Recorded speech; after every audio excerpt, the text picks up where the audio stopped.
ఓం నమ శివాయ. మహాశివరాత్రి రోజు భోలాశంకరుని అనుగ్రహం పొందాలంటే ఈ 5 నియమాలు తప్పక పాటించాలి.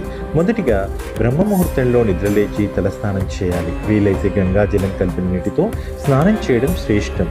రెండవది ఉపవాసం. ఈ రోజంతా ఆహారం తీసుకోకుండా భక్తితో ఉపవాసం ఉండాలి. ఆరోగ్యం సహకరించిన వారు పండ్లు లేదా పాలు తీసుకోవచ్చు.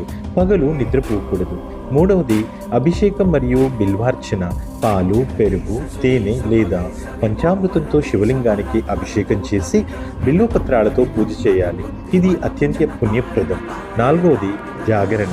రాత్రంతా నిద్రపోకుండా శివనామ స్మరణ, శివపురాణ పఠనం లేదా ఓం నమ శివాయ మంత్రజపంతో గడపాలి. లింగోద్భవ కాల పూజలో పాల్గొనడం చాలా శుభప్రదం. మరుసటి రోజు ఉదయం స్నానం చేసి శివ దర్శనం చేసిన తర్వాతే ఉపవాసం విరమించాలి. ఈ పవిత్ర నియమాలతో శివుని కృపకు పాత్రులవ్వండి. ఓం నమః.